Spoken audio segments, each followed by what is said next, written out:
कौन से मिथ्स लगते हैं आपको जो लोगों को नहीं पता आईपीएस लाइफ के बारे में? ठुल्ला बोलते हैं ना दिल्ली में, ठुल्ले का मतलब क्या होता है बताओ? कांस्टेबल। नहीं, वो टर्म कहाँ से आई? आपने कह दिया कांस्टेबल, तो कांस्टेबल इज इक्वल टू ठुल्ला। कहाँ से आया? ठुल्ला शब्द है निठल्ला से। निठल्ला मतलब जो कुछ नहीं करता, जबकि पुलिस की 13 घंटे की एवरेज ड्यूटी है पूरे देश में।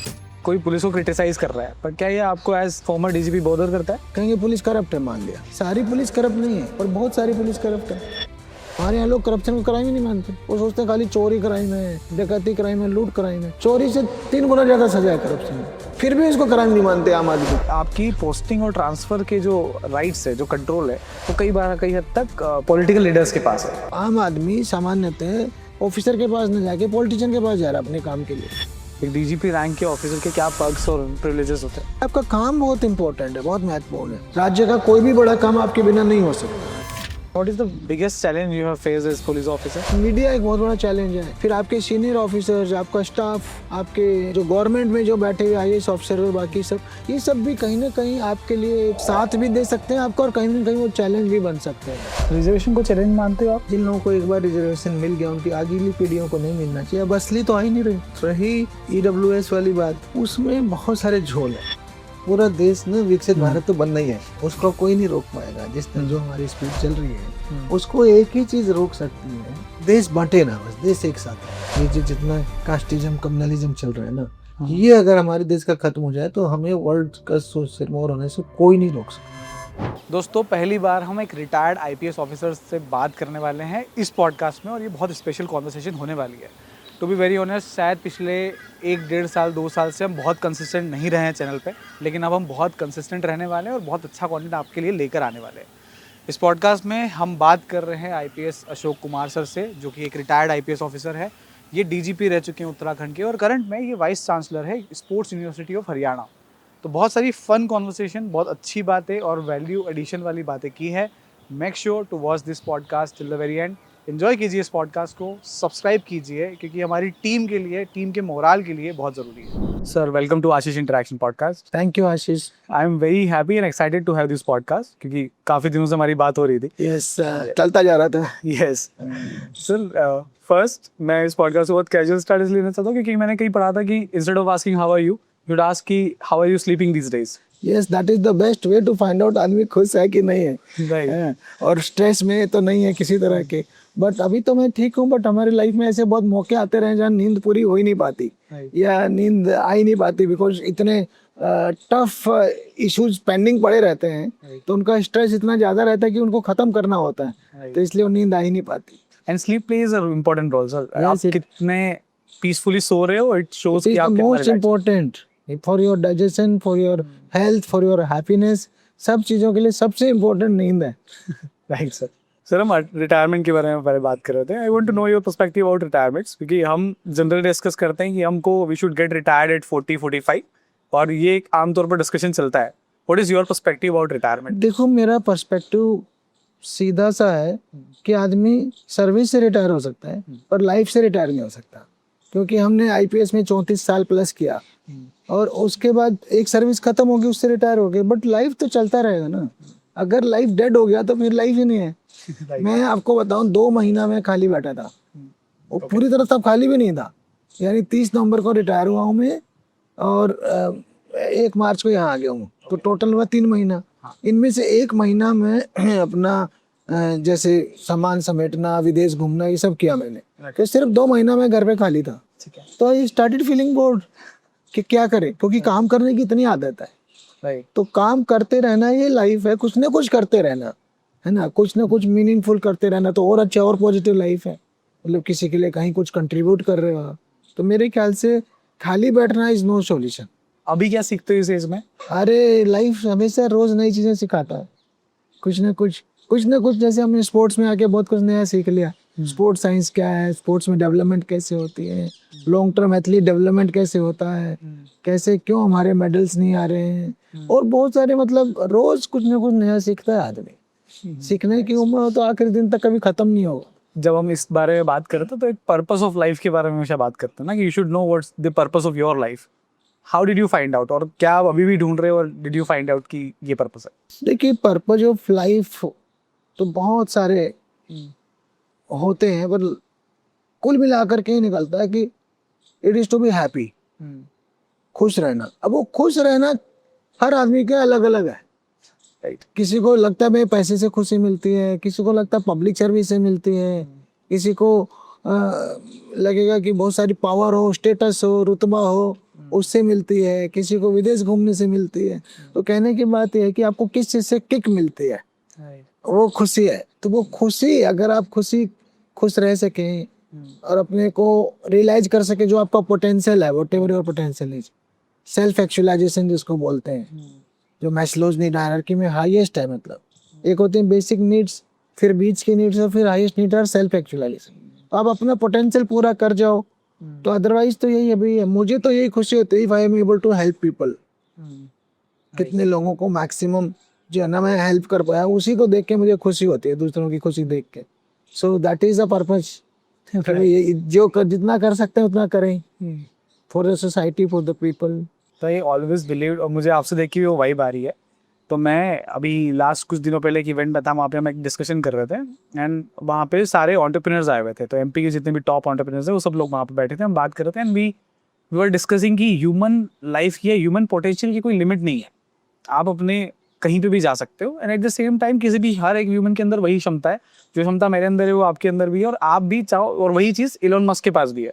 तो हम चाहें तो हमारे हाईएस्ट लेवल पे जा सकते हैं। What would you like to guide to the youth कि ह्यूमन पोटेंशियल के बारे में आपके पर्सपेक्टिव्स क्या है? देखिए, हर ह्यूमन बीइंग के अपना लाइफ के पोटेंशियल्स होते हैं और हर चीज़ में अलग है। इंटेलेक्चुअली अलग है, इमोशनली अलग है, मैथमेटिकली अलग है, आर्टिस्टिकली अलग है हर आदमी।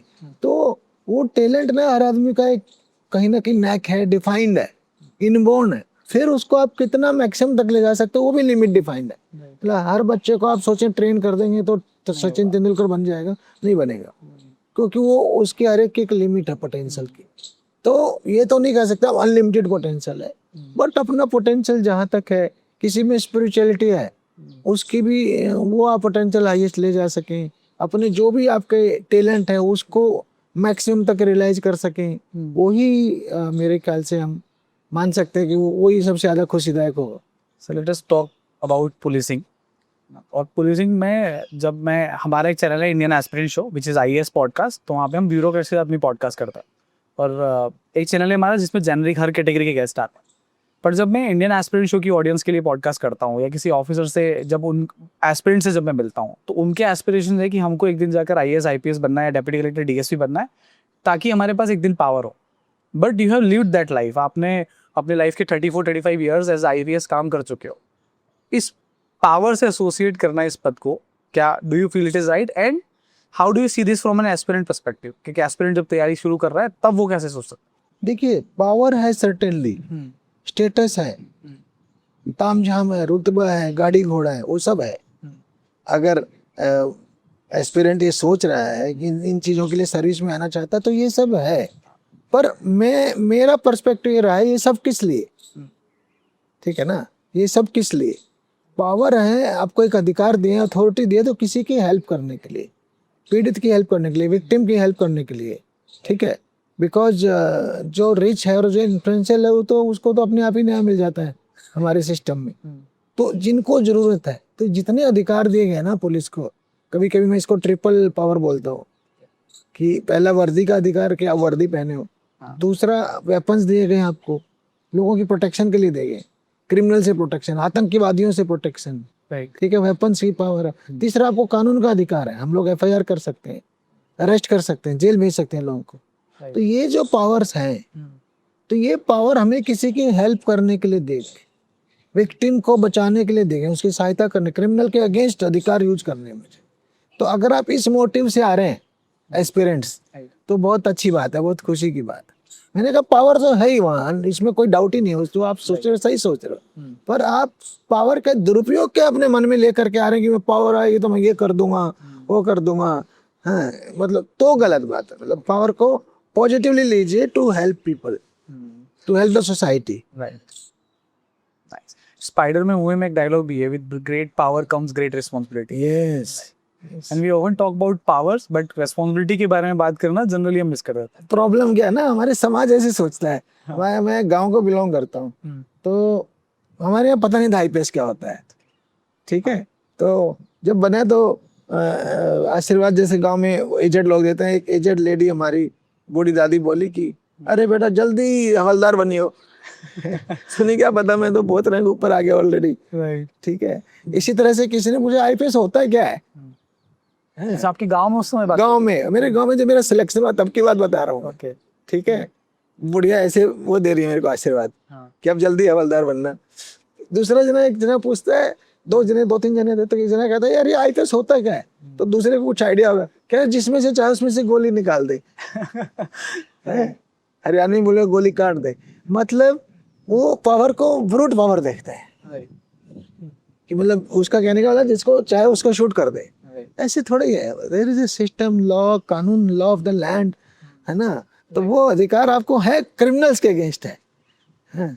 तो परंतु आम जनता पावर को ब्रूट पावर के रूप में ही देखती है। Do you enjoyed in the police department? I enjoyed thoroughly, क्योंकि मेरा मानना है कि मैंने एट एन एवरेज रोज कम से कम 100 लोगों की हेल्प किया। ओके। तो सोचिए 34 साल में कितना हो गया। कौन से ऐसे मिथ्स लगते हैं आपको, क्योंकि जब आपने ज्वाइनिंग ली होगी, और ये आम जनता में भी बहुत सारे मिथ्स है ना कि हम ये भी कर सकते हैं या प्रेस्टीजियस जो ग्लोरी है उसको एक्सपीरियंस करेंगे, बट कौन से मिथ्स लगते हैं आपको जो लोगों को नहीं पता आईपीएस लाइफ के बारे में? लेकिन बहुत सारे मिथ सही हैं, बहुत सारे गलत है। ये मिथ है कि जिसको चाहे जिसका मर्जी वो कर दे, नहीं, हम भी कानून से बंधे हुए हैं, हम भी रूल्स रेगुलेशन से बंधे हुए हैं, ठीक है ना। और दूसरा, एक जो फिल्मों ने नेगेटिव इमेज बना रखी है कि भी पुलिस को देख के हर आदमी को डरना चाहिए। ये क्यों डरे भाई, आम आदमी क्यों डरे, अपराधी डरे ना, बदमाश डरे, आतंकवादी डरे, है ना। तो मिथ तो बहुत सारे हैं, अगर आप पर्टिकुलर जब बोलेंगे तब मैं बता सकता हूँ कि ये वाला मिथ सही है कि गलत। एक उनका मिथ है कि पुलिस काम नहीं करती, एवरेज 13 घंटे काम करती है पुलिस। ठुल्ला बोलते हैं ना दिल्ली में, ठुल्ले का मतलब क्या होता है बताओ? कांस्टेबल। नहीं, वो टर्म कहाँ से आई, आपने कह दिया कांस्टेबल, तो कांस्टेबल इज इक्वल टू ठुल्ला, कहाँ से आया? मुझे नहीं आएगा। ठुल्ला शब्द है निठल्ला से। ओके। निठल्ला मतलब जो कुछ नहीं करता। सोचिए आप, जबकि पुलिस की 13 घंटे की एवरेज ड्यूटी है पूरे देश में, 12 घंटे तो ऐसी लगती है। एक 12 घंटे सुबह से 8 से 8 लगेगी, फिर दूसरे की रात को 8 से सुबह 8 लगेगी। फिर कभी कभी क्या हो, सोने गया 8 बजे, कोई एक्सीडेंट होगा, चलो चलो चलो सब चल दिए, समझ गए। तो 13 घंटे की एवरेज आती है। इतनी खड़े खड़े ड्यूटी है, कठिन ड्यूटी है, चौराहों पे ड्यूटी है, त्योहार वगैरह में छुट्टी नहीं मिलती उसे, तो उसके भी बहुत सारे इश्यूज हैं। तो जो मिथ्स तो बहुत सारे हैं पुलिस के बारे में। राइट। पर क्या ये आपको बॉदर करता है, क्योंकि जब कोई पुलिस को क्रिटिसाइज कर रहा है, पर क्या ये आपको एज फॉर्मर डीजीपी बॉदर करता है? नहीं, मुझे बॉदर नहीं करता, क्योंकि जो पुलिस के बारे में कुछ और मिथ है वो सच भी है। कहेंगे पुलिस करप्ट है, मान लिया, सारी पुलिस करप्ट नहीं है, और बहुत सारी पुलिस करप्ट है। मुझे पता है, वो सेल्फ में लगे रहते हैं। आप समझ गए, बहुत सारे ऐसे लोग हैं पुलिस में जो अपनी खुद की सेवा में लगे हैं, मतलब तो वो भूल जाते हैं अपना कर्तव्य, अपना धर्म, अपना लोगों की मदद करने वाला रोल, उसको छोड़ के वो सेल्फ उसी में लग जाते हैं। फिर तो ऐसे लोग हैं हमारे यहाँ, तो मुझे खराब नहीं लगता, क्योंकि आम आदमी का उनसे पाला पड़ता है। आम आदमी की एफआईआर नहीं होती थाने में, आम आदमी के नॉर्मल काम जो अरेस्ट होना चाहिए बदमाश को, जल्दी से अरेस्ट नहीं होता, पीछे पड़े रहना पड़ता है आदमी को। तो उनके ग्रीवेंस भी सच्चे हैं। आपके अकॉर्डिंग करप्शन की पोटेंशियल सॉल्यूशंस क्या हो सकते हैं? करप्शन है तो पूरे समाज में है, समाज में है तो पुलिस में, पुलिस कहीं और से तो आई नहीं, राइट, इसी समाज से है। पुलिस में आने से पहले मैं आईआईटी में था, तो फिर आईआईटी भी करप्ट हो गए। ऐसा मतलब जो जिस रेशो में पूरे समाज में चल रहा है ना, वो चाहे वो राजनीति हो, चाहे प्रशासन हो, चाहे कॉमन नॉर्मल लाइफ हो, पीडब्ल्यूडी हो, इनकम टैक्स हो, जितने भी हैं विभाग, वो तो सोसाइटी से ही आते हैं ना सब। समाज में करप्शन है तो पुलिस में है, तो उसको मिटाना, जड़ से मिटाना तो सबका रोल है, सबकी मेहनत से होगा। ऐसे खाली सोच लें कि हम अकेले पुलिस में हैं उससे, तो ऐसा नहीं हो पाएगा। यद्यपि मैं सोचता हूँ पुलिस वाला जो करप्ट करता है वो बड़ा क्राइम है, क्योंकि उसकी ड्यूटी है क्राइम रोकना। करप्शन भी तो क्राइम है ना। हमारे यहाँ लोग करप्शन को क्राइम ही नहीं मानते, वो सोचते हैं खाली चोरी क्राइम है, डकैती क्राइम है, लूट क्राइम है। चोरी से 3 गुना ज्यादा सजा है करप्शन में, फिर भी इसको क्राइम नहीं मानते आम आदमी, क्योंकि कंफर्ट है वहां पे ना। कितनी बड़ी ट्रेजेडी है, मतलब ओपनली करप्शन कर लेते हैं। डर लगना चाहिए ना, मैं पाप कर रहा हूँ, क्राइम कर रहा हूँ। पुलिस वाले की लाइफ के चैलेंजेस के बारे में बात करें sir, you said 13 hours of duty.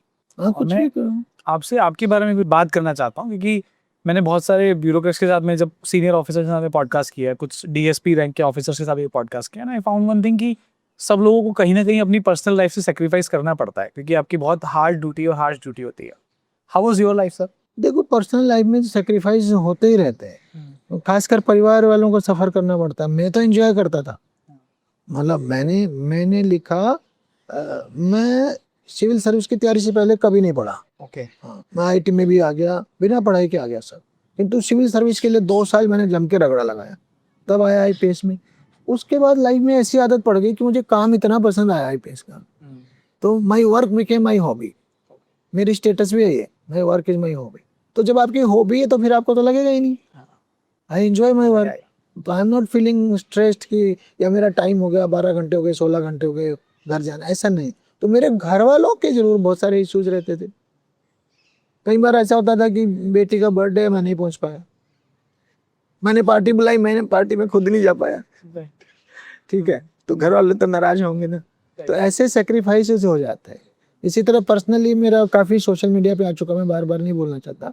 एक बार मैं प्रयागराज में था, इलाहाबाद में, 6 दिसंबर 1992 को, जब अयोध्या में विवादित ढांचा ढाया गया था। तो 10 रात नहीं सोया मैं, 10 दिन 10 रात। मुझे खुद नहीं पता था मेरा शरीर इतना काम कर सकता है, पर जोश जुनून उसमें हो गया, याद भी नहीं आया। कैसे डील करते थे आप कम्युनल टेंशन से? जैसे अपने अयोध्या के ढांचा को, बाबरी ढांचा को गिराने की बात कही, जब इस टाइम पे इतनी एक्सट्रीम सिचुएशंस होती है, क्या कुछ चल रहा होता है आपके दिमाग में? देखिए, उसमें बहुत तैयारियां होती हैं। जब आपको कोई दंगा रोकना है, दंगे की संभावना लग रही, तो उसके लिए बहुत तैयारियां करनी पड़ती है।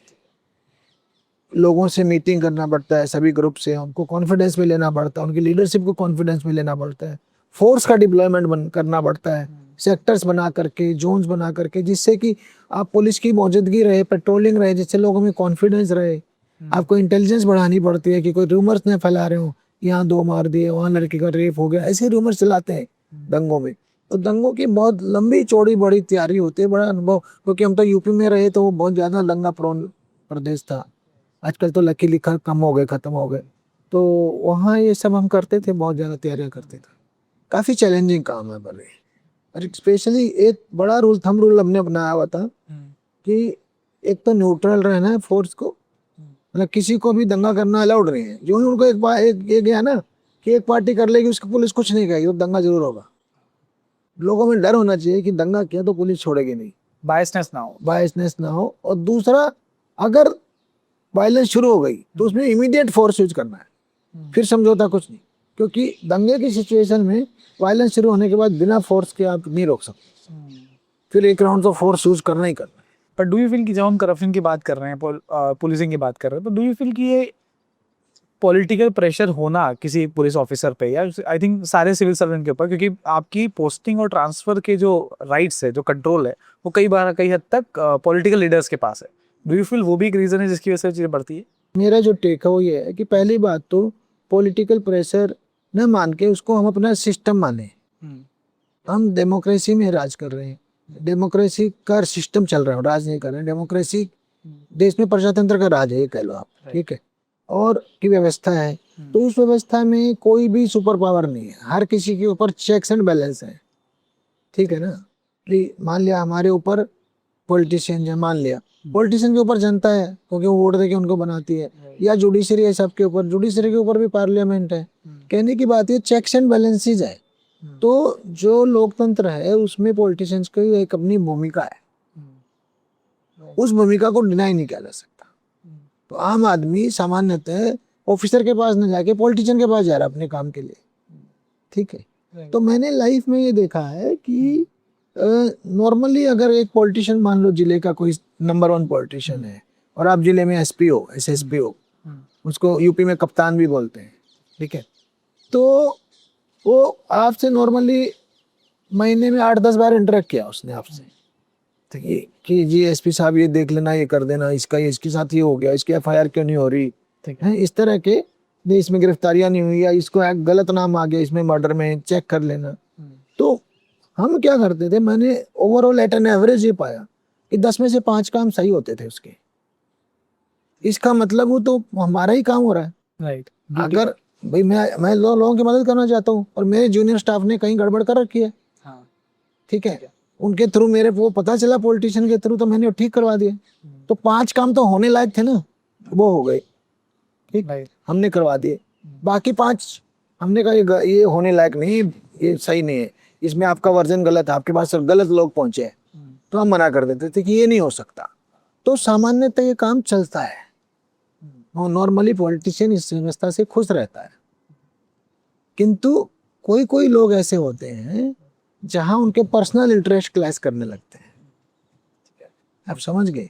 जैसे मेरे को कोई पॉलिटिशियन ये नहीं कह पाता था इसका नाम मर्डर से निकाल दो, ठीक है, ये कह देते हैं ये मर्डर में इसका नाम गलत फंसा है, अगर गलत है तो इसका नाम निकाल दो। अब मैं भी कहूँगा यस, गलत होगा तो निकाल देंगे, भी जांच होगी, इन्वेस्टिगेशन होगी, अगर उसका नाम फर्जी आया है, झूठा किसी ने फंसाया है, तो हम उसका नाम निकाल देंगे। किंतु ये नहीं कह पाता था कि नहीं है तो ये जरूर, पर आप निकाल दो जी, मैं कह रहा हूँ।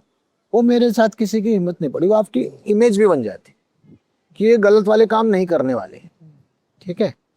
पर जो मैंने लास्ट पॉइंट बोला, जिसपे आप शुरू में, जो आपका सेंट्रल दिमाग में है, जो नए एस्पिरेंट के भी सेंट्रल दिमाग में होता है, हाँ। कि जी पॉलिटिकल इंटरफेरेंस की वजह से काम नहीं हो पाते, ट्रांसफर हो जाते हैं, वो भी सच है, ठीक है। वो कितना सच है आप समझ लो, 10 में से 1, 10%। 10 बार में से 1 केस ऐसा आएगा जहां उसका पर्सनल इंटरेस्ट होगा, वो गलत काम के लिए होगा, वो आप करोगे नहीं तो फिर आप ट्रांसफर हो जाओगे, आप समझ गए। इसका ही नतीजा था कि मैं यूपी में रहते रहते 11 साल में मेरे 17 ट्रांसफर हुए। Okay, and were you happy with the transfers? Part of life, मान लिया कि मैं कॉम्प्रोमाइज कर लूंगा तो चलता रहूंगा, मैंने कॉम्प्रोमाइज किया नहीं, it was my own chosen path. Family क्या बोलती थी? फैमिली को भी आदत पड़ गई, क्या बोलेगी, उनको भी आदत पड़ गई। पर ये है कि अपने काम की वैल्यू इतनी थी लकीली कि कभी भी लंबा बाहर नहीं रहे। सीएम साहब ने एक जगह से हटाना पड़ गया तो कहीं दूसरी जगह लगा दिए, आप समझ गए। मैं तो 34 साल में से 31-32 साल, 34.5 में से 31-32 साल मेन फील्ड में ही रहा हूं हमेशा, क्योंकि काम का मुझे शौक था, I used to enjoy work, और मुझे काम मिलता रहता था। सिंस आपने यूपीएससी क्रैक किया, you become the IPS and then उसके बाद डीजीपी तक आना, पर क्या प्रोसेस होती है इस हायरार्की की? हायरार्की की तो ये है कि देखिए, आप एएसपी शुरू करते हो, डीएसपी नहीं बनता आईपीएस वाले कभी भी, असिस्टेंट सुपरिटेंडेंट ऑफ पुलिस बनते हैं, जो डीएसपी से हायर ही माना जाता है, पर काम उसमें डीएसपी वाला ही होता है, ठीक है। 4 साल में 2 साल की ट्रेनिंग, 2 साल का एएसपी शिप, चौथे साल में आप एसपी बन जाते हैं, ठीक है, ठीक है, फर्स्ट प्रमोशन। ठीक है। फिर आपके 10 साल बाद एक और प्रमोशन होती है, आप डीआईजी बन जाते हैं। फिर 4 साल, 18वें साल में आप आईजी बन जाते हैं, 25वें साल में आप एडीजी बन जाते हो, और 30 साल के बाद आप डीजी के लिए एलिजिबल हो जाते हैं। अब डीजी पे तो एक ही बनेगा, आपको डीजी रैंक मिल सकता है, किंतु डीजीपी बनना जरूरी नहीं है। हमारे बैच से लगभग 20% लोग ही डीजीपी बनता है, ये इम्पोर्टेंट बात है। सर, हम जब पुलिस ऑफिसर्स की लाइफ के बारे में बात कर रहे हैं, तो one more thing I want to understand कि आईएएस और आईपीएस दोनों प्रेस्टिजियस पोस्ट है, but there is always a debate कि people are more willing to choose IAS as a post, क्योंकि आईएएस पोस्ट में लोगों को ज्यादा डिमांड होती है, ज्यादा इंक्लिनेशन टुवर्ड्स होता है कि आईएएस बना जाए। How do you see this? देखिए, ये लंबी और पुरानी लड़ाई है, तो दोनों के अपने अपने एडवांटेज है। ऐसा नहीं है कि हर जगह आईएएस कोई बेटर है या हर जगह आईपीएस बेटर है ना, ठीक है, प्रोटोकॉल में आईएएस ऊपर है, ठीक, किंतु अगर आप देखेंगे पर्क्स या पब्लिक स्टेटस, पब्लिक तामझाम, वो आईपीएस पे ज्यादा है, क्योंकि इस पर यूनिफॉर्म है और बाकी सब मूवमेंट है, उसका पब्लिक में इंटरेक्शन भी ज्यादा है। आईपीएस को पब्लिक से ज्यादा इंटरेक्शन करना पड़ता है, ट्रैफिक, साइबर, 1000 चीजें आ गई, ड्रग्स, वो जो आम आदमी का, हर आदमी का पुलिस से पाला पड़ता है। तो अब आई एक और चीज, जैसे मैंने कहा प्रोटोकॉल में आईएएस ऊपर है, पॉलिसी मेकिंग में भी आईएएस ऊपर है। उनका सीएम से लेके मंत्री जो है वहां तक एक्सेस ज्यादा है, बेटर है पुलिस से, क्योंकि उनका फाइल वर्क है, एडमिनिस्ट्रेटिव काम, और पुलिस का फील्ड का काम बहुत ज्यादा है। तो कई लोग जिनको फाइल वर्क पसंद ही नहीं होता, ऑफिस में बैठना, उनको लगता है आईएएस का काम बाबू जैसा ज्यादा है, तो कुछ लोग फील्ड एक्शन वाले काम वाले पुलिस को ज्यादा पसंद करेंगे। दूसरा पॉइंट, धीरे धीरे ये भी हो रहा है कि जो आईएएस का काम है वो उसमें मिनिस्टर्स ज़्यादा आ रहे हैं। मतलब मिनिस्टर्स पहले इतने एक्टिव नहीं होते थे, मिनिस्टर, चीफ मिनिस्टर, अब वो ज़्यादा उनके उसमें आ रहे हैं क्षेत्र में, तो इनका रोल कम हो जाता है, जो आईपीएस में पॉसिबल नहीं है, क्योंकि आईपीएस तो स्पेसिफिक सर्विस है, उसका ट्रेनिंग चाहिए उसके लिए, तो वो जो है उनका काम अपना ही बना रहेगा। पर मुझे एक ओवरऑल ये तो वैसी चीज़ें आई, छोटे मोटे एडवांटेज डिसएडवांटेज। आईएएस को एक बड़ा एडवांटेज है कि उसके पास वैरायटी है जॉब्स की। एक तो डीएम रहेगा तो मल्टीपल डिपार्टमेंट है, हमारा सिर्फ एक पुलिस डिपार्टमेंट है, और डीएम के बाद भी जब सेक्रेटरी बनेगा, कभी हेल्थ में, कभी एजुकेशन में, कभी इंडस्ट्रीज में, कभी फाइनेंस में, तो उसके पास रोल की वैरायटी है, वो आईपीएस में नहीं। तो ये मेरे को लगा कि यहाँ उनको एक एज है। बाकी एज है ना, बहुत बड़े नहीं है। मतलब लोग सोचे प्रोटोकॉल में बड़ा दिन रात का फर्क है, ऐसा भी नहीं है। आप समझ गए, पब्लिक की नज़रों में आईएएस आईपीएस का ठीक ठाक प्रोटोकॉल है। यस, आईएएस का थोड़ा सा ऊपर है, बट बहुत बड़े गैप नहीं है। पर जैसे मैंने कहा, उनका रोल आउटडोर होने के नाते और एक्टिव एक्शन वाला होने के नाते कई लोगों को ये आईपीएस वाला रोल ज़्यादा पसंद आएगा। क्या पर्क्स होते हैं सर? पुलिस डिपार्टमेंट की हाईएस्ट पोस्ट होती है डीजीपी, एक डीजीपी रैंक के ऑफिसर के क्या पर्क्स और प्रिविलेजेस होते हैं? पर्क्स और प्रिविलेजेस तो लगभग एक समान ही है। जो टॉप रैंक पे आप आईएएस के देखेंगे, आईपीएस के देखेंगे, तो भाई आपके पास गवर्नमेंट की दी हुई सारी सुविधाएं होंगी, ऑफिस, घर, गाड़ी, स्टाफ, सिक्योरिटी, ये सब होगा आपके पास। तो इसको पर्क्स मान लो या जरूरत मान लो, रिक्वायर्ड मान लो, ठीक है ना। तो बाकी आपका काम बहुत इम्पोर्टेंट है, बहुत महत्वपूर्ण है। राज्य का कोई भी बड़ा काम आपके बिना नहीं हो सकता, ठीक है ना। हर बड़े डिसीजन में आपका रोल रहेगा, क्योंकि उसके बिना, पुलिस के बिना तो आज की तारीख में मोस्टली चीज़ें संभव ही नहीं हो पाती। And what is the biggest challenge you have faced as police officer? सबसे बड़ा चैलेंज क्या है लाइफ में? लाइफ के चैलेंजेस ना कई तरह के होते हैं। क्रिमिनल से चैलेंज, कम्युनल राइट्स का चैलेंज, टेररिस्ट का चैलेंज, ठीक है। फिर चैलेंज आते हैं कभी कभी पब्लिक क्राउड, भीड़ कर देती है, भीड़ की वायलेंस, भीड़ कंट्रोल करनी है, कभी कभी लगता है फायरिंग की नौबत आ जाती है, तो बहुत बड़ा चैलेंज है वो। फिर आपके पास जो है ना चैलेंज, मीडिया एक बहुत बड़ा चैलेंज है। फिर आपके सीनियर ऑफिसर्स, आपका स्टाफ, आपके जो गवर्नमेंट में जो बैठे हुए आईएएस ऑफिसर और बाकी सब, ये सब भी कहीं ना कहीं आपके लिए एक वो है, साथ भी दे सकते हैं आपको, और कहीं ना कहीं वो चैलेंज भी बन सकते हैं, ठीक है ना। तो लाइफ में चैलेंजेस आईपीएस के लाइफ में बहुत ज़्यादा है। कभी कभी आपको कोर्ट्स के प्रति अकाउंटेबिलिटी है, कमीशन के प्रति अकाउंटेबिलिटी है ना। कहीं जांच आयोग बैठ जाएंगे, कहीं ये, तो जबकि आपने कुछ गलत नहीं किया होता है, तो वो ये सारी चीज़ें आपको चैलेंज के रूप में आती हैं। बट मैं कहूँगा सबसे बड़ा चैलेंज है कभी कभी क्राउड मैनेजमेंट, क्योंकि आप क्राउड कंट्रोल नहीं हो रही और आपको फायर करना पड़े तो कितना बड़ा चैलेंज है। आप थोड़े चाहेंगे पब्लिक को मारना। हाँ। तो इसी तरह से दूसरा जो उस फ्रंट पे देखें कि कभी कभी टेररिस्ट से एनकाउंटर हो जाता है, कभी क्रिमिनल से एनकाउंटर हो जाता है, तो वो भी एक चैलेंज है। और कभी कभी थोड़ा ऐसे भी चैलेंज आते हैं जो फ्रस्ट्रेटिंग होते हैं कि यार कुछ कर नहीं पा रहे, केस आ गया डकैती का या किडनैपिंग का और आपने सब कुछ कर लिया, वर्कआउट नहीं हो रहा, तो क्लू नहीं मिल रहे कोई, तो वो भी आपको एक चैलेंज के रूप में आता है, इस केस को कैसे क्रैक किया जाए, ठीक है। तो बहुत सारे चैलेंजेस हैं। कोई एक केस जो आप शेयर करना चाहे, या कोई मैं चाहूंगा अगर कुछ टेररिस्ट के रिलेटेड कोई केस हो जो आपने सॉल्व किए हैं? हमने किया ना, मैंने बहुत प्लेटफॉर्म पे बोला है। एक एनकाउंटर किया था हमने रुद्रपुर में, जिसमें करीब 3000 गोलियां चली थी, 3 घंटे एनकाउंटर। तो और वो जो गैंग था, वो गैंग आप समझ लीजिए नैनीताल की तराई में लगभग 300 लोगों की हत्याएं कर चुके थे, जिसमें से 25 पुलिस वाले थे। तो ऐसा भी होता है, बहुत बड़े बड़े चैलेंज आते हैं लाइफ में। कोई डिसीजन बैकफायर किया? क्योंकि since you are a leader, आप एक बड़ी फोर्स को लीड कर रहे हो, तो कभी आपने ऐसा एज लीडर आपको कभी कोई डिसीजन आपने लिया लेकिन वो बैकफायर किया, ऐसा कुछ हो पाया? ऐसी संभावना तो बहुत रहती है, but you have to own up, है ना। बड़े बड़े मौकों पर डिसीजन लेना, एफआईआर होगी नहीं होगी, भीड़ को कंट्रोल करने के लिए मैंने एक बारी वो एनकाउंटर को फेक बता रही थी क्राउड, 10,000 की भीड़ थी। ओके। तो कि हम खून का बदला खून से लेंगे। हमने कहा भाई आपको क्या शक है कि एनकाउंटर झूठा है? तो मैंने कहा तो क्या क्या कर सकते हैं कि उनको लाओ यहीं पे लाके उनका हम वो करेंगे, न्याय करेंगे। नहीं भाई, आप पहले आपको शक है गलत हो तो FIR कर दें। मैंने ऑफर कर दिया कि हम FIR कर देते हैं, बेचना हो जाएगी, दूध का दूध, दूध का पानी का पानी। ठीक है। तो मैंने पुलिस वालों के खिलाफ FIR करनी पड़ी, कर दी गई।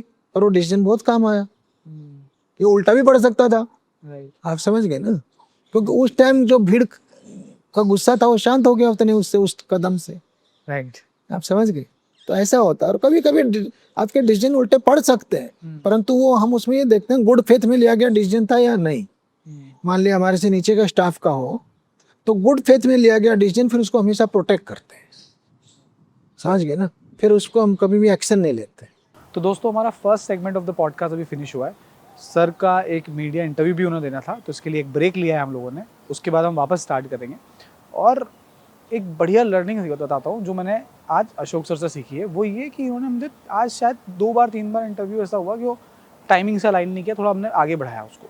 पर जब भी उन्होंने टाइम बोला ना कि आशीष में 3 बजे हम स्टार्ट करेंगे, तो ही मेड श्योर कि वो 3 बजे यहाँ पे हो। उसके बाद जब ये डिसाइड हुआ कि ब्रेक लेंगे और मैं 10 मिनट में वापस आता हूँ, 10 मिनट में ही मेड श्योर कि वो यहाँ पे हो। And I learn this thing, क्योंकि जनरली ऐसा होता है ना कि हम बोलते हैं कि यार 4:45 पे पॉडकास्ट स्टार्ट करेंगे, तो हम 5 मान के चलते हैं अपने मन में। बट ही मेड श्योर कि वो टाइम पे रहे। And I personally learn this thing from him. तो अभी आगे पॉडकास्ट कंटिन्यू होगा और अब पूरा पॉडकास्ट रैंडम, अनप्रिपेयर्ड, अनप्लान तरीके से होगा, तो बहुत मज़ा आएगा। और भाइयों, अगर अभी तक सब्सक्राइब नहीं किया है तो हमारी पूरी टीम बहुत मेहनत कर रही है यार दिन रात आप तक ये बेहतरीन कंटेंट लाने के लिए। Make sure to subscribe us right now.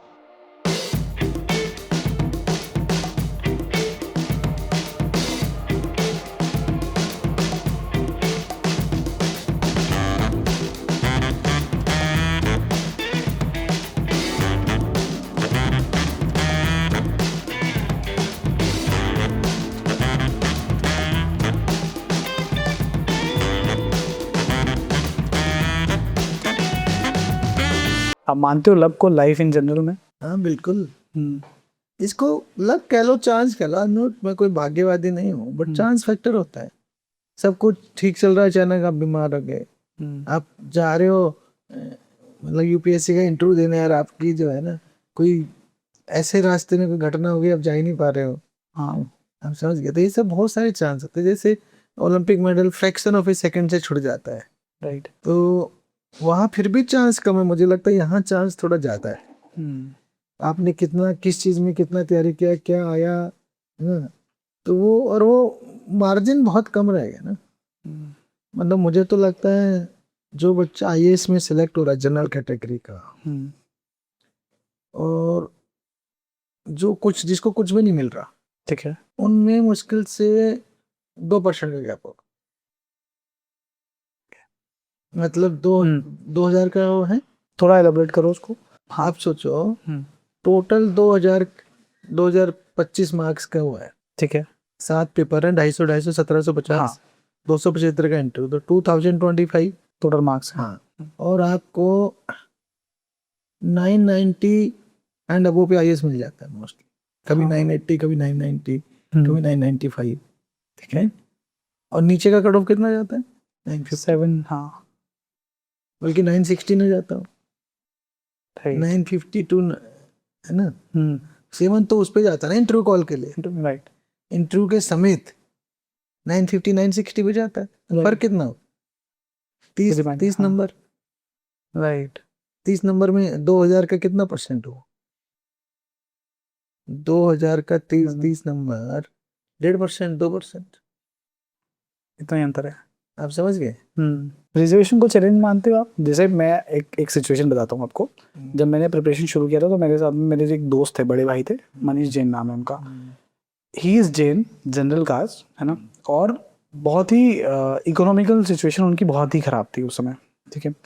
On the other hand मेरा एक दोस्त भी है जी, he belongs to SC community, but economically, socially, हर तरह से वो बहुत अच्छा कर रहे हैं। But still he got the selection. पर मनीष भाई का अब तक सिलेक्शन नहीं हो पाया। बट डू यू थिंक ये एक चैलेंज भी है समाज के लिए? देखो चैलेंज हैं, बड़े बड़े इश्यूज हैं। मेरे ख्याल से जो SC ST का रिजर्वेशन तो होना चाहिए, किंतु जो सुप्रीम कोर्ट के चीफ जस्टिस भी कह चुके हैं कि उसमें भी क्रीमी लेयर कॉन्सेप्ट आना चाहिए। जिन लोगों को एक बार रिजर्वेशन मिल गया उनकी अगली पीढ़ियों को नहीं मिलना चाहिए। अब असली तो आ ही नहीं रहे। जब मैं आईआईटी में आया था तो 90% लोग बिल्कुल फोर बैकग्राउंड करते थे रिजर्वेशन वाले, 90+। ओके। आज के डेट में वो परसेंटेज 20 भी नहीं रह गए। क्यों? जिनको ऑलरेडी रिजर्वेशन मिलके एमएलए एमपी बन गए, आईएएस आईपीएस बन गए, उनके बच्चे तो डीपीएस में पढ़ते हैं, बेस्ट स्कूलों में पढ़ते हैं, बेस्ट कॉलेज यूनिवर्सिटी में पढ़ते, तो उनके आगे बेचारा गांव वाला कहाँ स्टैंड करेगा? तो वो सारा इन लोगों ने यही हथियाते जा रहे हैं। जो ऑलरेडी जिसको मिल चुका है वापस से मिल चुका है, अब वो तो ऑलरेडी डेवलप्ड हो चुके हैं। तो इन लोगों को वॉलंटरली छोड़ देना चाहिए कि भाई जिससे वो जेन्युइनली डाउन ट्रोडन है उसको उसका वो फायदा मिल सके। तो वो बात है। रही ईडब्ल्यूएस वाली बात, जो इकोनॉमिकली वीकर सेक्शंस का आया है रिजर्वेशन, उसमें बहुत सारे झोल हैं। जैसे मतलब ठीक ठाक जो काम चल रहे हैं जिन लोगों को, वो भी ईडब्ल्यूएस में आ जाते हैं। सर्टिफिकेट बन गया बेसिकली फेक। मतलब जो गवर्नमेंट को छोड़ के बाकी कौन लोग इतना आसानी से मतलब जो है वो सही प्रॉपर इनकम टैक्स देते नहीं है। तो वो भी एक वो है मेरे ख्याल से, उसमें बहुत ज़्यादा स्ट्रिक्ट होने की जरूरत है। मतलब मैंने तो देखा है कि जो ईडब्ल्यूएस का एडवांटेज ले रहे हैं उनमें से कम 50% ईडब्ल्यूएस नहीं है। ठीक है, तो फिर वो जेन्युइन ईडब्ल्यूएस छूट जाएगा। हाँ, क्योंकि रिजर्वेशन सोशल बेस्ड भी थे ना, एग्रीड कि जो सोशली जिन लोगों के साथ जो बेचारे दबे रहे हैं कई हजारों साल से, उनको एडवांटेज मिलना चाहिए। जैन बच्चा है उसको सोशली दबा हुआ नहीं था, ठीक है, अब इकोनॉमिकल मान के इन्होंने जरूरत मान के दिया, तो जिनको जो रियल में नीड है उसको दीजिए ना। जो ऑलरेडी 10-20 लाख रुपए साल कमा रहा है जिसकी फैमिली, और वो अपना सर्टिफिकेट 4 लाख का बना के ले रहे हैं, तो वो कहाँ तक ठीक है? एथिकल भी नहीं है, गलत है वो। पर इसमें एक तर्क ये दिया जाता है ना, लेट से कोई कैटेगरी से सिलेक्ट हो चुके हैं एक बार, अब उनकी नेक्स्ट पीढ़ी ने स्टार्ट किया प्रिपरेशन, और उन्होंने फिर से रिजर्वेशन के साथ में प्रिपरेशन मतलब अटेम्प्ट किया एग्जाम। पर तर्क ये है कि आप सोशली, आप इकोनॉमिकल रिजर्वेशन जो दिया गया है वो तो सोशल कंडीशन के बिहाफ पे दिया गया है ना आपको।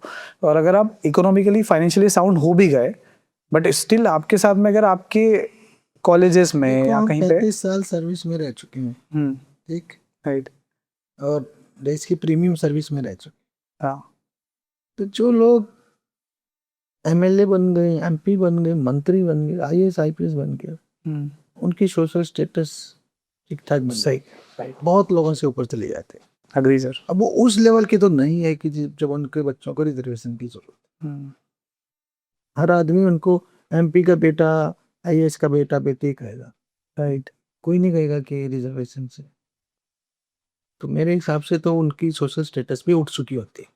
What I observed and what I see is कि जब से यूजीसी बिल डिस्कशन स्टार्ट हुआ है, शायद आम जनता को पता भी नहीं कि यूजीसी है क्या, काफ़ी कॉम्प्लेक्स है वो, लेकिन एक ऑनगोइंग डिबेट शुरू हो चुकी है इस वक्त इंडिया में कि जहाँ पे जैसे 2 क्रिएटर भी हैं, लक्ष्य स्पीक करके क्रिएटर है, he belongs from I think SC/ST से, एक तुलिप शर्मा है वो जनरल से। अब एक फाइट है और इन जनरल एक डिस्कशन हो गया है कि ब्राह्मण जो मेरे कनेक्ट में 2 है वो SC/ST के अगेंस्ट के स्टेटस डालते हैं, उस विचारधारा को प्रमोट करते हैं। SC/ST जो है वो हेट कर रहे हैं कहीं ना कहीं ब्राह्मण या जनरल कैटेगरी के लोगों से। बट डू यू थिंक, और मेरा इस पे अपना पर्सनल मत है कि जब तक रिलीजियस टेंशन थी, जैसे हिंदू मुस्लिम सिख ईसाई वाली जो टेंशन है वो एक अलग कॉन्सेप्ट है क्योंकि इसमें एरियाज बटे में है। बट जब कास्टिज्म के बेस पे डिस्कशन हो या कास्टिज्म समाज के बेस पे अगर आपके मतभेद होने लगे, तो आप एक सोसाइटी के अंदर तो हर कैटेगरी के लोग रहते हैं। देखिए, एजुकेशन से तो ना इन सबको जितना दूर रखा जाए उतना बेस्ट है, पर नहीं रख पाए। मैं एक टाइम था, हमने 82 to 86 बीटेक किया IIT से, 86 to 88 एमटेक IIT दिल्ली से। हमें अपने साथ के लोगों का पता नहीं होता था कौन किस कास्ट का है, और सिर्फ एक बारी जब एडमिशन लिया उस टाइम जो रैंक आया उसमें लिखा रहता था रैंक आपका, कैटेगरी वाला रैंक, ठीक है, वो किसी ने नोट कर लिया। उसके अलावा हमें ये भी नहीं पता होता था कौन SC/ST है, कौन क्या है, किसी बिल्कुल। और लोग जो है ना, ट्रेंड जो है डाउन जा रहा था, कास्ट खत्म हो रही थी, किंतु मंडल कमीशन आया, कास्ट दोबारा उठ गई। अब ये कहीं ना कहीं मैं तो सोचता हूँ कि लोकतंत्र के रंग हैं लोकतंत्र में पावर में रहने के लिए वोट चाहिए। तो उसकी वजह से इस तरह की जो है चीजें हो रही हैं कि जो एजुकेशनल इंस्टीट्यूट में तो सब एक समान होने चाहिए, राजा हो, रंग हो, किसी भी जाति का हो, किसी भी धर्म का हो, सबको एक रूप अपने सहपाठी के रूप में देखा जाना चाहिए। और सहपाठी में ही दीवारें आ गई तो बहुत गलत हो रहा है। Sir since we are talking about education, मेरा एक जनरल ऑब्जर्वेशन ये भी है, तो आई कम फ्रॉम अ फैमिली जहाँ पे एक नॉर्मल स्कूल से मैंने स्कूलिंग पहले की। अब मैं आज जब अपने गांव जाता हूँ तो मैं गांव के बच्चे को देखता हूँ जो किसी सरकारी स्कूल या प्राइवेट में बहुत छोटे स्कूल में पढ़ रहा है, और जब मैं इंदौर रहता हूँ या दिल्ली आता हूँ तो मैं किसी एक बड़े स्कूल के बच्चे को, सीबीएसई या आईसीएसई बोर्ड के बच्चे को देखता हूँ, तो मेरे को लगता है कि किसी भी तरीके से जो गवर्नमेंट स्कूल वाला बच्चा है, वो बच्चा 6 क्लास का, अगर बच्चा गवर्नमेंट स्कूल का है, 6 क्लास का आईसीएसई बोर्ड का है, तो मुझे लगता है कि यार ये गांव का बच्चा कैसे कॉम्पीट करेगा आईसीएसई बच्चे के पास, क्योंकि रिसोर्सेज सारे हैं। डिस्पाइट हमारा एक बहुत बड़ा बजट है जो हम एजुकेशन के ऊपर इन्वेस्ट करते हैं as a country, but still गांव के बच्चों तक तो आज भी वो बातें नहीं पहुंच पा रही जो शहर के या 2 टायर सिटी के अंदर भी ये डिस्कशंस हो रहे होंगे। How do you, what do you feel about this? देखिए, ये तो है कि अगर टैलेंट है तो निकल तो आता है। वो हम भी गांव से उठकर आए थे, तो पॉसिबल है उसके बावजूद भी अच्छे रिजल्ट लाना। पर ये उनके लिए चैलेंजेस ज्यादा बड़े हैं, उनकी सफलता ज्यादा बड़ी है। जो गांव से उठ करके आया तो उसने यहाँ से उठ के यहाँ आए, राइट। जो शहर से उठ के आओ यहाँ से यहाँ आए, तो इसकी मेहनत कम है, उसकी मेहनत बहुत ज्यादा है। पर ये सोचना कि गांव वाले बिल्कुल नहीं आएंगे वो ठीक नहीं है, क्योंकि जो मेहनत वाला निकल ही आता है, निखर ही आता है, थोड़ा टाइम ज्यादा लग जाता है उनको। और आप देखो अभी तो सिविल सर्विस में मैक्सिमम लोग गांव के आ रहे हैं। पर डू यू फील कि इस तरह से हमारा जो गवर्नमेंट पॉलिटिकल सिस्टम है ये उसका फेलियर तो दर्शाता है ना? देखो, हमारे देश में इतनी वैरायटी वाला देश है, हजारों साल में जाने कितने तरह के वो हमारे वो है डिफरेंसेस, अनेकताओं में एकता कहते हैं ना। तो हर चीज के सॉल्यूशन आसान नहीं है, तो हम हर चीज पॉलिटिक्स पे भी नहीं डाल सकते। मैंने कहा कुछ है, कुछ डाला मैंने अभी बोला लोकतंत्र की वजह से ये हो रहा है, क्योंकि लोगों को पावर में आना तो लोगों का वोट चाहिए, इसलिए वो डिवीजन बढ़ रहा है वोट के लिए। ठीक है, वो गलत है। पर ये जो चीजें हैं गांव शहर और ये सब होगा धीरे धीरे मेरे ख्याल से। तो मुझे तो ऐसा लग रहा है जब से सोशल मीडिया आया है, जब से इंटरनेट आया है, तो एजुकेशन गांव में भी अच्छी होती जा रही है। हर आदमी तक रीच है, तो आपके मुट्ठी में है सब पूरा ज्ञान। तो ऐसा नहीं है कि अब बड़े गैप्स नहीं रहे, पहले गैप्स थे। आप नोट करो, पहले इंग्लिश स्पीकिंग में इतना गैप था, क्योंकि प्रोनाउंसिएशन सही से पता नहीं था गांव वालों को, राइट। तो वो गैप अब धीरे धीरे कम होंगे, इतने बड़े गैप नहीं रहेंगे गांव वालों में और शहर वालों में। और जिसमें टैलेंट है वो गांव से भी उठ ही जाएगा। और अब तो मैं तो ये देख रहा हूँ, मैं तो हरियाणा में देखा, उत्तराखंड में देखा, गांव गांव में प्राइवेट स्कूल खुल गए हैं मशरूम की तरह, जबकि उनमें क्वालिटी भी नहीं है। बट स्लोली मतलब वो फैल जाएगा, जैसे मेट्रो से 2 टायर में गया ना, वो गांव में जा रहा है। ये मान के चलिए कि पूरा देश ना विकसित भारत तो बनना ही है, उसको कोई नहीं रोक पाएगा। जिस तरह जो हमारी स्पीड चल रही है, उसको एक ही चीज रोक सकती है, ये जो देश बांटे ना, बस देश एक साथ रहे। ये जो जितना कास्टिज्म कम्युनलिज्म चल रहा है ना, ये अगर हमारे देश का खत्म हो जाए तो हमें वर्ल्ड का सिरमौर होने से कोई नहीं रोक सकता। इतने उनके बावजूद हम यहाँ तक आ चुके हैं, तो अब तो आगे बढ़ना है, प्रोवाइडेड कि बस एक साथ रहे। What do you feel about this कि अगर अब जहाँ हम बात कर रहे हैं कि इंडिया, भारत को विकसित देश हमको बनाना है, एक और हम ये देख रहे हैं कि पॉलिटिकल लीडर्स कास्ट का गलत उपयोग करते हैं कि कास्टिज्म इतना ज़्यादा बढ़ा दिया जाए कि लोग लड़ते रहें, और ऑन दी अदर एंड जो गरीब जनता है या जो मिडिल क्लास फैमिली है, यार भारत का इन जनरल कोई सिटीजन है, उसको तो एट दी एंड डेवलपमेंट चाहिए। डेवलपमेंट करेगी सरकार, लेकिन कास्टिज्म बढ़ा भी सरकार रही है या विपक्ष बढ़ा रहा है। मेरा सरकार मतलब मेरा मतलब किसी पार्टी से नहीं है, लोकतंत्र सिस्टम, लोकतंत्र बोलिए ना। हाँ, लोकतंत्र। पर आपको नहीं लगता है तो लूप है कि हम डेवलपमेंट का सपना देख रहे हैं, फिर कास्टिज्म कर रहे हैं, फिर नीचे आएगा तो ग्रोथ वैसी नहीं होगी जैसी ग्रोथ एक्सपेक्ट की जा सकती है। Do you feel like this? पहले ही बोल दिया ना, इस देश की ग्रोथ को अगर कुछ रोकेगा तो ये डिविजन्स रोकेंगे। Caste division and communal division, ठीक है ना।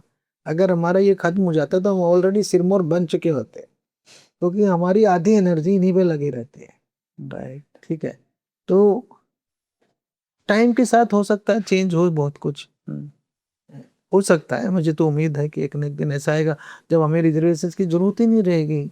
तो आप समझिए, जब हर आदमी रिच हो जाता है फिर उसे क्या जरूरत है? भाई अगर देश डेवलप्ड हो गया तो फिर हमें इतनी रिजर्वेशन की जरूरत ही नहीं। तो क्या पता उस टाइम हमारे ये जो आपसी लड़ाइयाँ ये कम हो जाए। ये तो जब अभाव होता है, अभाव में होता है ना ये प्रॉब्लम्स तो। जी सर। हैं? जब हमें कमी है किसी चीज की, एम्प्लॉयमेंट की कमी है, ठीक है, डेवलपमेंट की कमी है, तभी उसमें कह रहे हैं कि भाई इतना सा है और लोग 100 करोड़ 20 करोड़ को दे सकते हैं, मान लिया, तो बूंदा बांट हो रही है। जब हम पे होगा इतना सारा और 100 करोड़ के लोग होंगे 80 करोड़, तो सबके पास सब कुछ होगा, फिर हो सकता है ये सब ना रहे, सॉल्व हो जाए।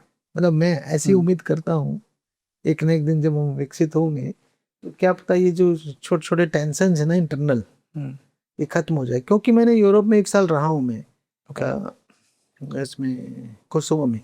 कोसोवो वाज नॉट डेवलप्ड, वो ईस्टर्न यूरोप का पार्ट था, यूगोस्लाविया, उसमें ये सब था।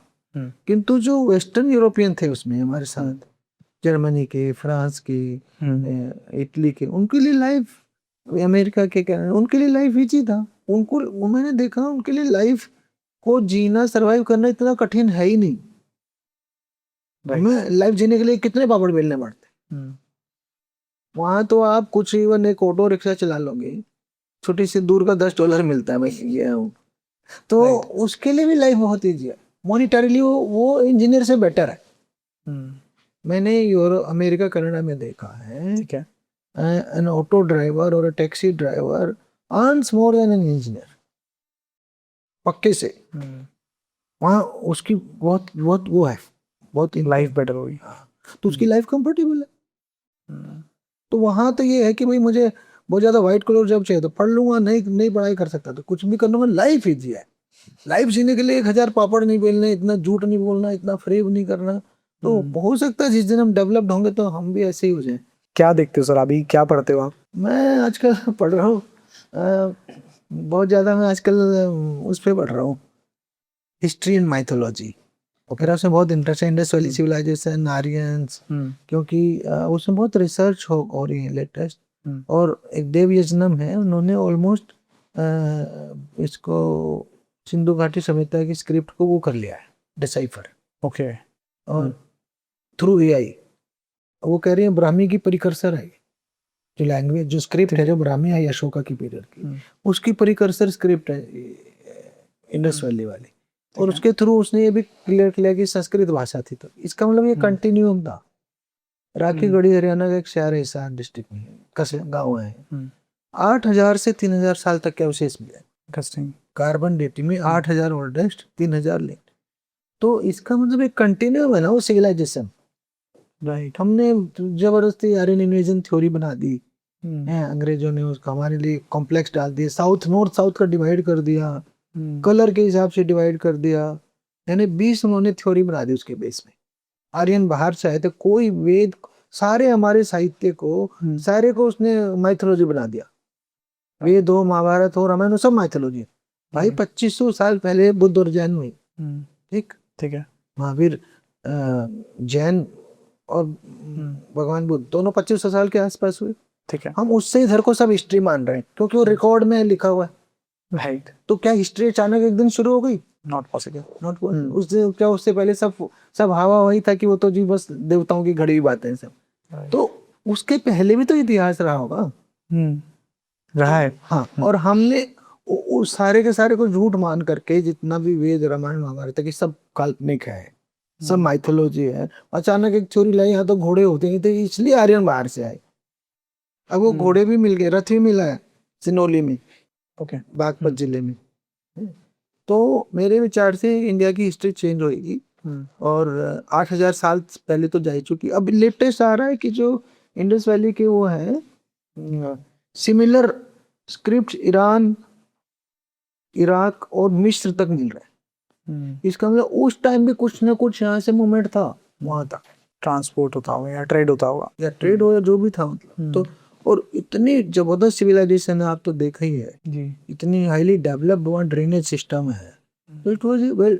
तो मेरा सोचना है कि ये सारा कंटिन्यूम था, मतलब सिंधु घाटी सभ्यता और आर्यन सभ्यता, वैदिक सभ्यता, सब एक ही है। धीरे धीरे इवॉल्व होते जा रहे हैं। उसी टाइम से। हाँ, ये अलग नहीं है, इनका एक इंटीग्रेशन होना पड़ेगा एक दिन, आ जाएगा, चाहे 20 साल में चाहे 100 साल में।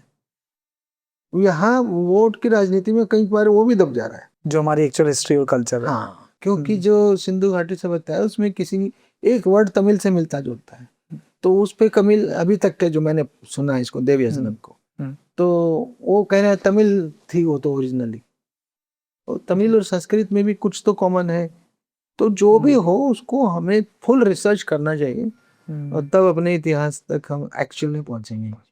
तो इतिहास तो मैं आजकल ये सब पढ़ रहा हूँ। वैसे मैं दूसरा मैं इस पे तो काम करते रहता हूँ, इंटरनल सिक्योरिटी पे। ओके, इंटरनल सिक्योरिटी, जो टेररिज्म है और जो आजकल एक मैं सीमा जागरण मंच से जुड़ा हूँ, जो बॉर्डर उसकी बात करते हैं, बॉर्डर इन्फिल्ट्रेशन, अवैध घुसपैठ, इस सब पे भी मैं काफी मतलब कई तरफ मेरा बुझ चलता रहता है। स्क्रॉल करते हो, रील्स वगैरह देखते हो? थोड़ा बहुत करता हूँ। स्क्रीन टाइम कितना है आपका? नोट अभी चेक करते हो आप? मैंने चेक तो नहीं किया, overall ½ an hour to 1 hour, इतना ही है? इससे ज्यादा तो नहीं है, कि काम अपने भी तो करने हैं। राइट। दिस इज जो फ्री वाला स्क्रॉल, हाँ, मतलब ऐसा है ना, कभी मैं अपने काम से कोई डॉक्यूमेंट देख रहा हूँ, ठीक है, वो एक अलग बात है, ठीक है ना, मान लिया मेरे को कोई डॉक्यूमेंट किसी ने भेजा, कोई ऑफिशियली भेजा, तो वो एक अलग चीज है, उसको नहीं मैं गिन रहा हूँ। ओके। जो इवनिंग में 9 बजे के बाद कभी थोड़ा कर लेना, तो that is daily 30 minutes to 1 hour. और कैसी है आपकी फीड? मतलब आपको क्या कंटेंट आता है? हमको, मेरी फीड तो बहुत बिगड़ी हुई है, मतलब काफ़ी मीम्स बहुत है और बहुत वियर्ड से क्रिंज से मीम है। आपकी फीड पे क्या कंटेंट आता है? नहीं, मेरे मोस्टली जो है ना, एक तो ये हिस्टोरिकल कंटेंट खूब आता है, ओके, हिस्टोरिकल, माइथोलॉजिकल, और एक ये इंटरनेशनल रिलेशंस पे मैं काफ़ी करता हूँ। Okay, IR। हाँ, IR, मतलब जो इजराइल और हमास चल रहा है, जो पाकिस्तान अफगानिस्तान ये डिप्लोमेसी चल रही है, इस पे कोई ना कोई आ जाता है मेरे पास, इसका मतलब मैं स्क्रॉल करता हूँ। फिर ये दो तो टेररिज्म पे आ जाता है। इसके अलावा फिर नेक्स्ट आता है फिटनेस पे, ओके, क्योंकि मुझे वेट कंट्रोल थोड़ा मेरे लिए टफ रहता है, मेरी फैमिली हिस्ट्री रही है वेट बढ़ाने की, ओके, और मैं वैसे भी स्पोर्ट्स इंडस्ट्री में और पुलिस में था, मुझे फिट रहना चाहिए, राइट। तो वो फिटनेस के कुछ ना कुछ टिप्स जो है उस पे एक आता रहता है, तो 3 तो पक्के आते हैं। फन कंटेंट में क्या है? किसको कोई ऐसे इंटरव्यू पॉडकास्ट ऐसे देखते हो आप? नहीं, वो वाला एलिमेंट बहुत कम आता है, एक आध आ जाता है। हाँ, कुछ न कुछ हस्बैंड वाइफ टाइप के जो कोई आजकल जो क्या बोलते हैं इसको, वो जो होता है नहीं है, वन मैन कॉमेडी, क्या बोलते हैं, stand up comedy, stand up, okay. इस तरह के एक आध आ जा रहे हैं। How is your relationship with your wife? ठीक है, बढ़िया।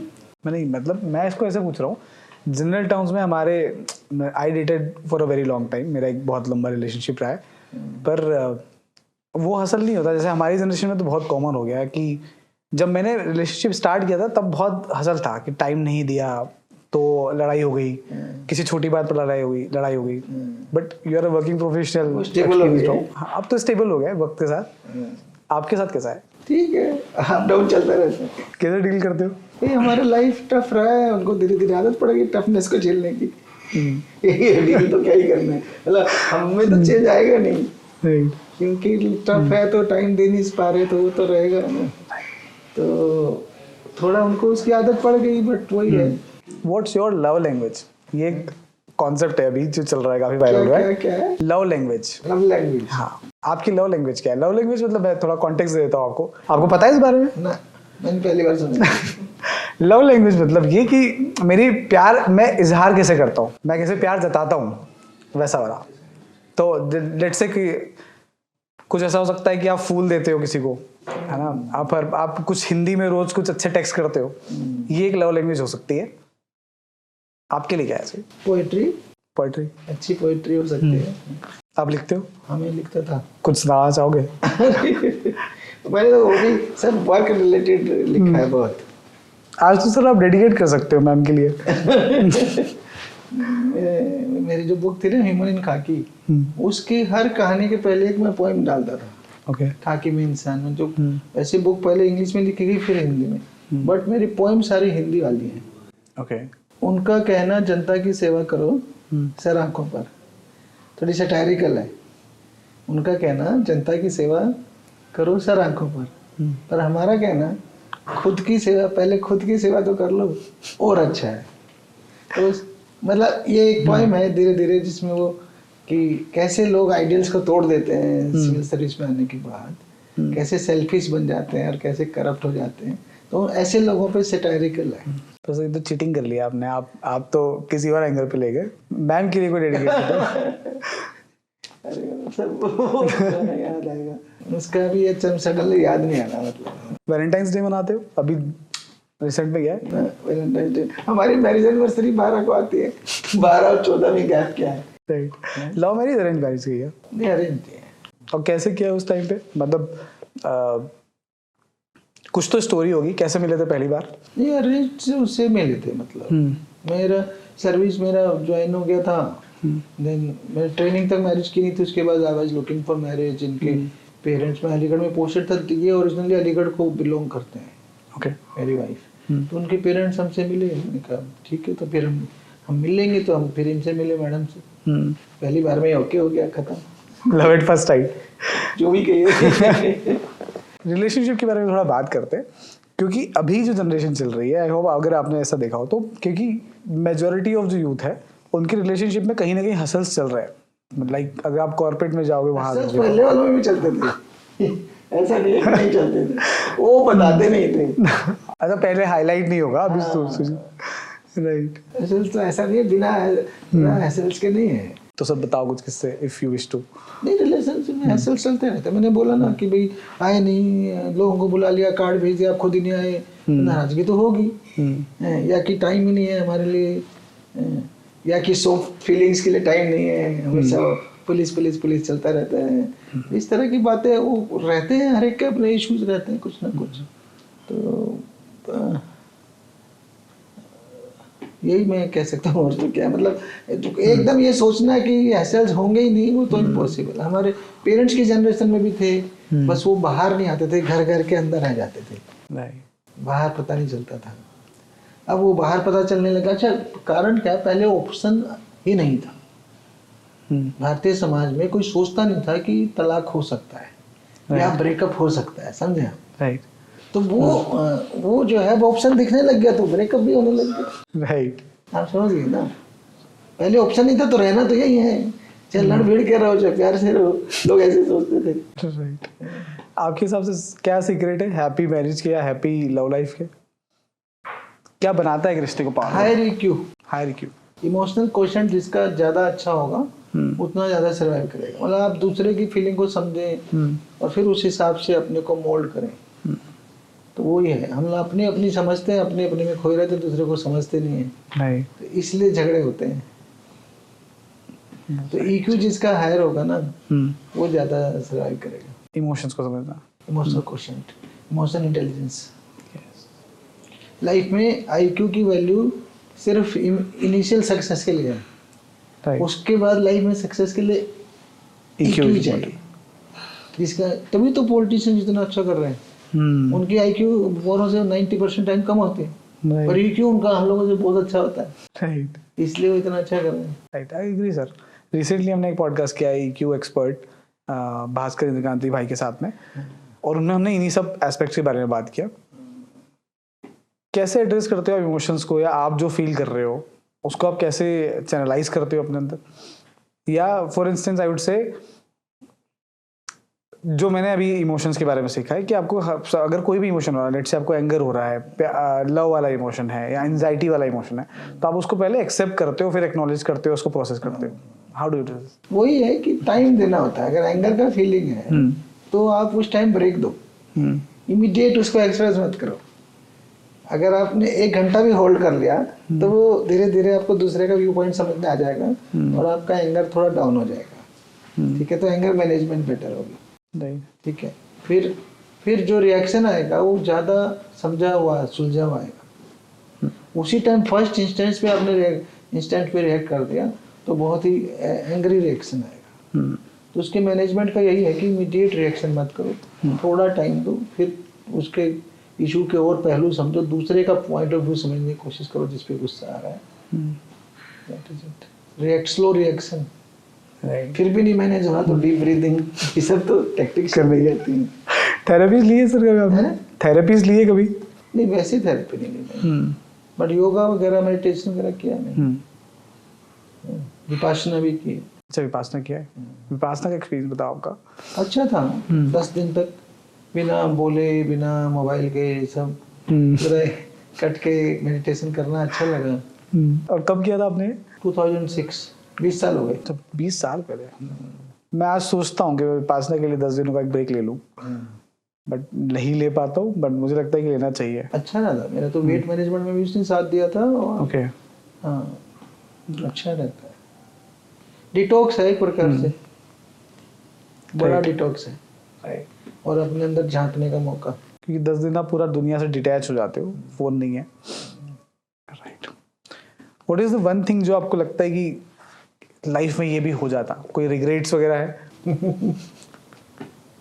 मैं तो इतना काम में डूबा रहा, लोगों की हेल्प करने में लगे रहे, उसी में खुश रहे कि भाई इतने हजारों लाखों लोगों की मदद कर दी, तो ऐसा रिग्रेट कुछ नहीं है। मतलब हमें तो गांव से उठ के आदमी, हमारे यहाँ तो सिपाही बन के इतना खुश रहता है, आईपीएस बन गए, इससे बड़ा और क्या चाहिए।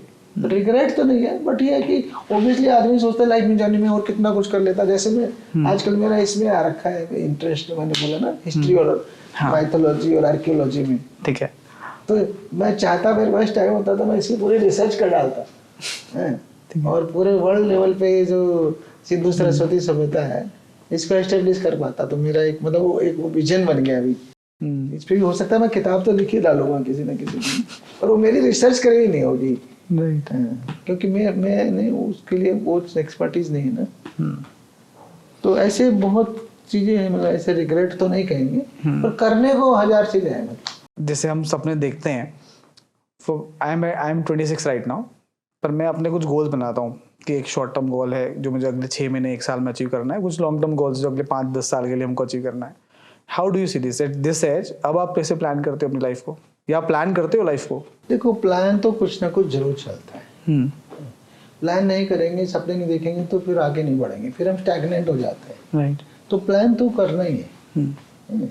अभी भी जैसे मैंने कहा कि मैं 2 महीने खाली था तो मेरा बोरिंग होने लग गया लाइफ, तो ये हुआ कि चलो कुछ ना कुछ किया जाए। तो मैंने फ्यूचर के लिए जैसे खुद ही सोचा हुआ ना कि लिखना, पढ़ना, आर्टिकल लिखना, बुक्स लिखना, बच्चों को, सिविल सर्विस वालों को गाइड करना, यही सब करता रहूंगा मैं यहाँ के बाद भी, मतलब खाली नहीं बैठना है। तो वो एग्जैक्ट वो किस शेप में प्लान होकर के आएगा वो तब पता चलेगा जब एग्जीक्यूट होगा। हाँ, जब एग्जीक्यूट होगा। पर ये इसलिए मैंने अब वो उस तरह के, भाई एक टारगेट होता है सिविल सर्विसेज, है ना, वो तो उस तरह का टारगेट अब इस एज पे नहीं है। इस एज पे है कि अपने को कैसे हैप्पीली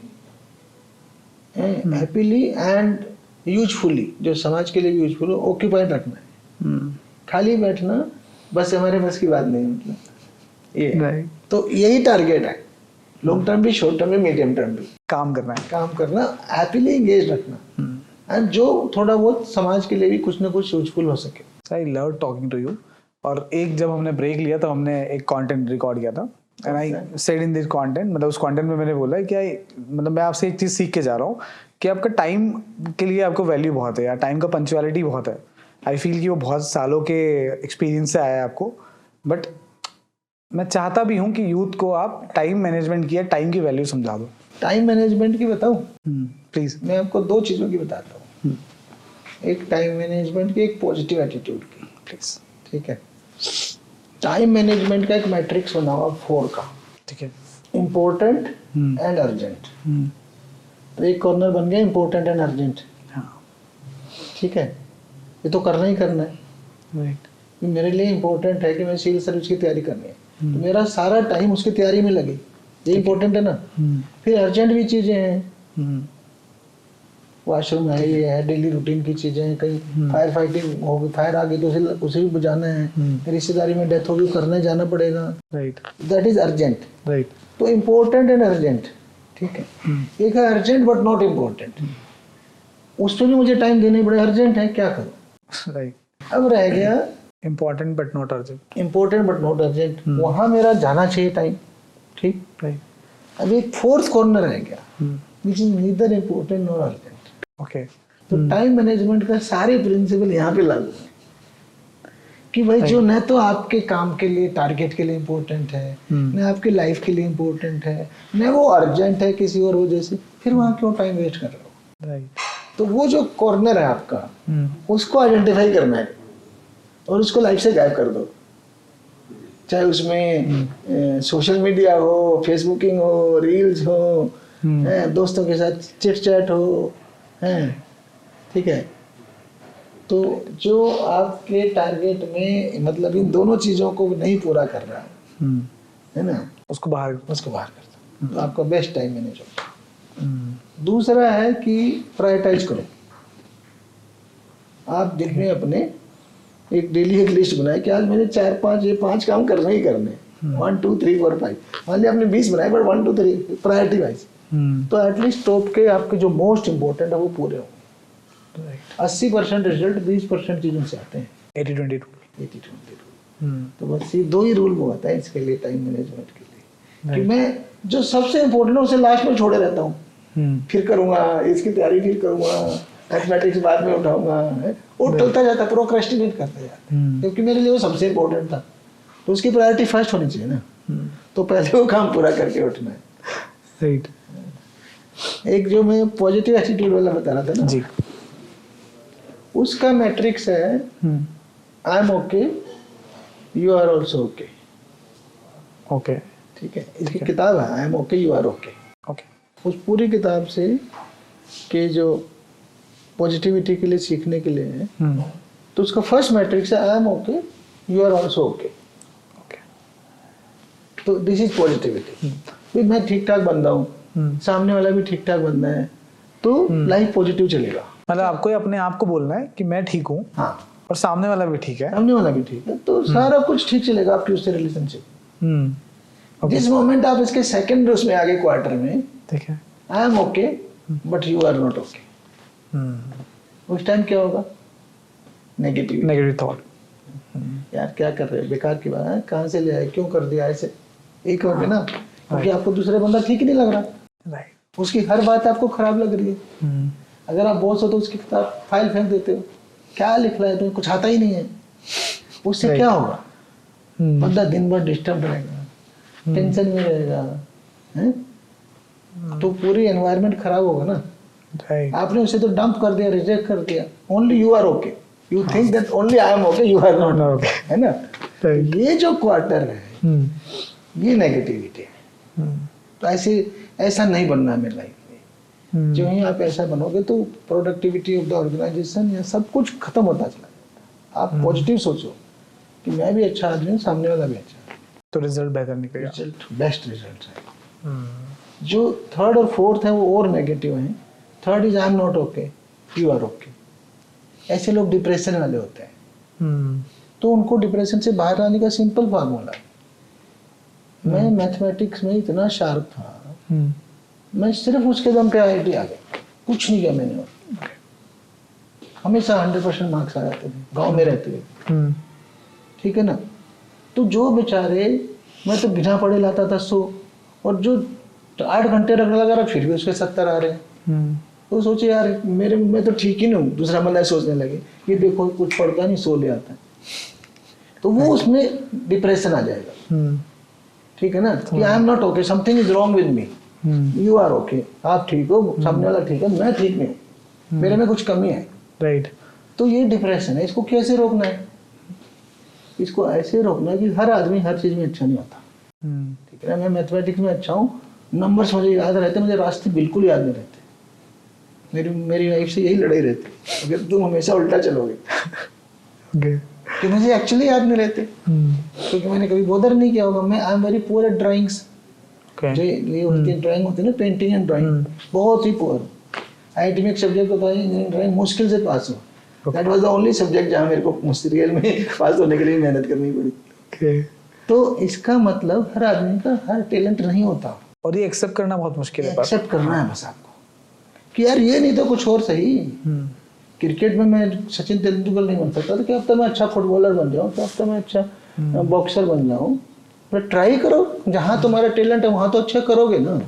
हर आदमी में कुछ ना कुछ टैलेंट है, कोई कुकिंग में अच्छा है, कोई ड्राइविंग में अच्छा है, कोई बैडमिंटन में अच्छा है, कोई किसी में अच्छा है। तो इससे बाहर लाना है ऐसे लोगों को। जो डिप्रेशन का शिकार है, और लास्ट क्वार्टर है जो सुसाइडल टेंडेंसी वाले, कि neither I am okay not you are okay, ये दुनिया ही सही नहीं है, वो ये बोलने लगते हैं। तुमने आपने देखा होगा ऐसे लोग ना, हाँ, छोड़ यार कुछ नहीं होना जाने, अरे यार सब खत्म है, कुछ नहीं है, कहते हैं ऐसे लोग, बेकार है सब सिस्टम, अरे यार किसकी बात, बेकार है, हर लाइन में बेकार बोलने लगे। So they become frustrated from the whole world. और ऐसे लोग स्लोली कहीं ना कहीं सुसाइडल टेंडेंसी पे चले जाते हैं, यार ये जीने लायक नहीं है दुनिया, रिलेशंस बेकार है, ये बेकार है, वो बेकार, दोस्त बेकार है, ऐसे सोचने लगे। तो फिर उनको भी कहीं ना कहीं आप साइकोलॉजिकली काउंसल करके फर्स्ट क्वार्टर पे ला सकते हो कि यार ऐसा कुछ नहीं है दुनिया में, जब तक हो जो अच्छा लगे वो करो, I am okay you are okay, be happy. Right. और मेरे को लगता है I am okay you are okay वाला कॉन्सेप्ट आपको पॉजिटिव एटीट्यूड देगा, उसके साथ में आपके एम्बिशंस भी हाई करेगा। Yes, because you will get a lot of opportunities, high करेगा, आपके अचीवमेंट्स हाई करेगा, आपके ड्रीम्स हाई करेगा, सब पॉजिटिव की तरफ जाएगा। पॉजिटिविटी है तो सब कुछ है। Sir I am very grateful to host you, क्योंकि मैं अभी बाहर भी था, मैंने रवि कपूर सर के पॉडकास्ट में सुना था that you are very humble. फिर हमने जब बात की तो आई एक्सपीरियंस्ड इट, और जब मैं यहाँ पे भी आया तो I experience that you are very humble. What made you very humble? मतलब क्या ये प्रोसेस थी, क्या वो एग्जाम के समय था, या फिर ये पूरा आईपीएस ऑफिसर के एक्सपीरियंसेस है दैट मेड यू हम्बल? देखो ये सब नहीं है, मैं तो सोचता हूँ ये जेनेटिक है, ये मैंने अपनी मदर से सीखा है, माँ से। वो दुनिया हमेशा लाइफ में सबकी हेल्प करना चाहती थी, यही उन्होंने हमें सीख दी। तो उसी से हम्बल बने, अप्रोचेबल बने।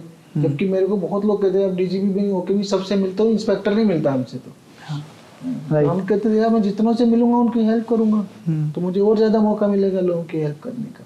तो वो बेसिक नेचर है, वो मुझे लगता है हेरिडिटरी है, ठीक है।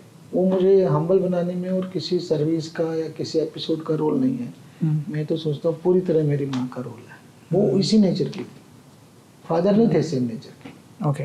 वो बिल्कुल सोशल एक्स्ट्रा सोशल नहीं थे, अलूफ वाले थे मतलब।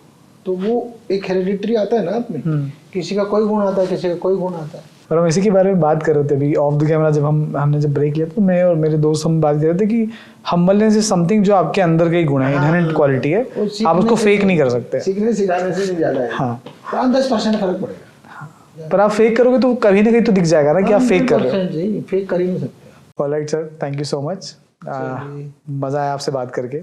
आपका एक्सपीरियंस कैसा रहा? मेरा एक्सपीरियंस बहुत अच्छा रहा, बहुत कैजुअल इंटरेक्शन रहा, कैजुअल बातें रही, उसी में ढेर सारी चर्चा हो गई। Thank you so much, sir. I'm looking forward to have more podcasts with you.